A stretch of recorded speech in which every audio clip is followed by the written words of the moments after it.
Hey, what's up? It's a Figure Hunter and up for initial thoughts review in the first test of the new optical heart rate sensor for the Garmin Venu 2S. I am not happy it's the 2S because I wanted the 2, couldn't find it anywhere. It's sold out of a lot of different places, so I had to take the 2S because I have to test this new hardware when it comes to testing and tracking CrossFit workouts.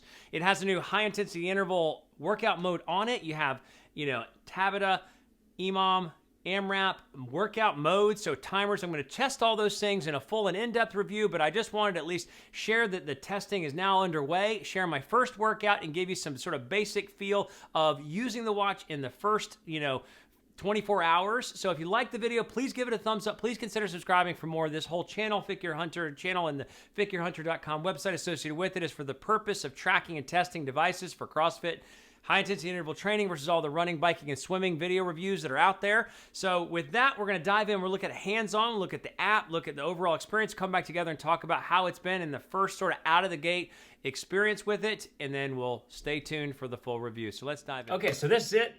This is one of the main watch faces, watch screens. You do the basic up and down toggle left and right. So it only has 2 buttons on the side. This is the new optical heart rate sensor. This is the Venu 2S. So I'm not going to go over the details because you can find the specs and everything online. This is the smaller variant. It is 40 millimeters across. So you're going to look through all the widget at a glance options, which was not available in the original Venu. So all of them come through. This is at medium brightness, and I do have the backlight set to always on. So I'm testing how long the battery life will last. In that situation. So it's 57% left, so 43% has been burned in about 24 hours so far in testing it, but it is big and beautiful. So that is great. That's typically your back button here and your workout button here. I have not gotten as comfortable with all the details, so your shortcut is swiping to the right, and then I just set it as alarms because I have to have a watch that does test those things. You basically hold down to go back to start. You hold this down and it'll give you all of the typical settings. The settings are a little bit different, so you're not going to find them in the same places and all the details. What am I finding so far about using the watch? It is a little hard. Now, it's probably because this is a small screen, so I really almost want to hold out and do a full review of the Venu 2 until I get a bigger screen, because it just feels like the screen landscape is just so tiny that it just feels harder to work with because it is so detailed. But the screen is super brilliant. I can tell that it's snappy. I would say it's probably, definitely not as snappy as an Apple Watch 6 and doesn't feel like the same fluidity to it. But either way, so far, I'm really liking the experience, and I love the AMOLED screen. It is big and beautiful. If you want to compare it to another AMOLED, so this is the, the Sunto. So you have the settings and all the apps. It basically functions sort of the same. It's just this is a much bigger overall watch. So what do I think about, you swipe to the right to be able to go back. This is the new high intensity interval tracking metric. You have a little picture in the backdrop, a guy swinging the ropes. So you can hit the bottom button. You can do your high intensity interval timers. This sort of lines up perfectly for CrossFit. You have AMRAP, EMOM, Tabata, or custom. You can set your own timer. So if you're doing an EMOM every minute on the minute, you click however many rounds you're going to do it, and then it'll start timing. I do not have a ability to adjust per minute, so you can't do a 2-minute EMOM like many of us like to do. And then the other thing with the AMRAP, this was something I did earlier today, and I'll look at the workout with you in a second to show you how it calculated it. So I had 12-minute AMRAP. It included overhead squats, toes to bar, and pull-ups, 15 of each. And it did track the times, so I could, obviously when you start the workout, you basically can hit this to be able to log your lap time or your round time, as well as let the watch know that you completed a round if you're doing as many rounds as possible. So that was great, but it was not fun to try to get the, it was just a button press, but the screen itself, a little bit sensitive feeling so far on my first workouts. So if you go back into, let's go hit that button and we go into last activity. This is how the workout looked afterwards. Now this is because I did 3 different activities. I did the warm up, I did the AMRAP separate, and then I did some just basic follow-up lifting. So this was the AMRAP. It is a really cool, big, beautiful display when it comes to what types of information you see. I get 3 rounds, and that was the goal. You can see the rounds, but you can see first round 306, you can see your second round, so you can see your round times in the app itself or in the watch itself. You can see other details, time in the zone, you can see the pretty picture there.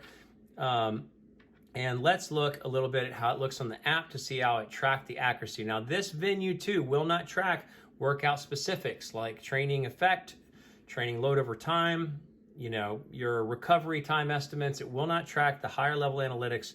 So this is not going to be an ideal solution if you're truly training over a long term. But let's look at how it looked on the app and then come back together. Okay, so what do we see in these first workouts? You can see a series of them. I'm tracking everything with the high intensity interval app versus CrossFit. This CrossFit is done specifically on a Phoenix 6. So if you were to compare just like the warm up, this is the Phoenix 6 connected to a chest strap. So this is the H10 chest strap. Everything's sort of like the best in as it can be. You can see the training effect again, respiration rate again, not stuff that we're going to get on the Venu 2. But you can see the overall curvature of everything is fine. Look, it's just super simple. So not a whole lot of meat there, not a whole lot of details. But again, tracking a workout, that's really all you really care about. Although we're really dying for these things to port over from the higher training devices. So this is off the workout. So this is more important. So the time spent in the most peak zone, 11 minutes, 14 seconds, and 22 minutes in zone 4. So collectively a total of about 12 minutes, all the whole period of time. And then this is the actual app or workout itself. So you can see 9 minutes in the red zone and then 2.5 minutes in the orange zone. So it picked up pretty much, but you can see the picture doesn't look the same as it did previously. So we're going to have to look at that in more detail. A full test and review for the optical heart rate accuracy when doing CrossFit is on its way after a number of workouts. So you can see that it tried to guesstimate the time in each period. So if you look at it in round 1, that was a 3 minute and 6 seconds. And then it said the squat portion, 5 minutes and 31 seconds. It wasn't squats, but it was overhead squats. I did 15, I didn't do 8.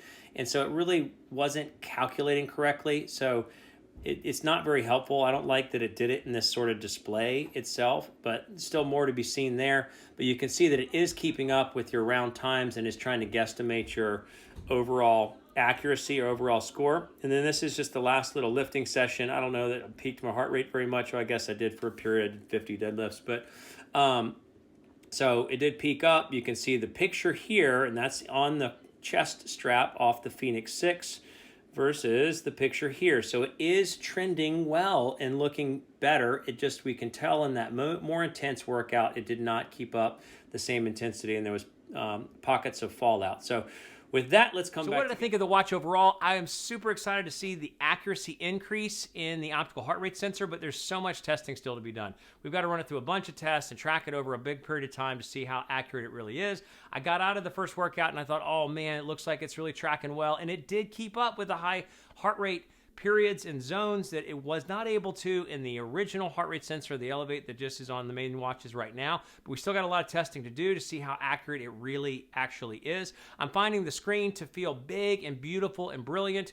I am going to have to get the 2 because the 2S just feels too small for me to be able to gauge how I really like it. But the thing I'm seeing right away is just the finickiness. It sort of feels so sensitive. I'm so used to buttons. I'm going to have to see how it's going to change over time to see if I really get more comfortable with non-button presses, having to use the screen for everything because I'm just not used to it. And so far, I don't love it, but I do love the screen as an everyday. I look forward to testing the body battery changes, so how it incorporates the body battery tracking, the heart rate variability, coupled with sleep, coupled with workouts to be able to see how much your impact is to your recovery over your sleep and see how that algorithm has changed. So a lot to review. So with that, that's the first impressions, initial thoughts for the Venu 2 and Fit Gear Hunter. Thanks so much for watching.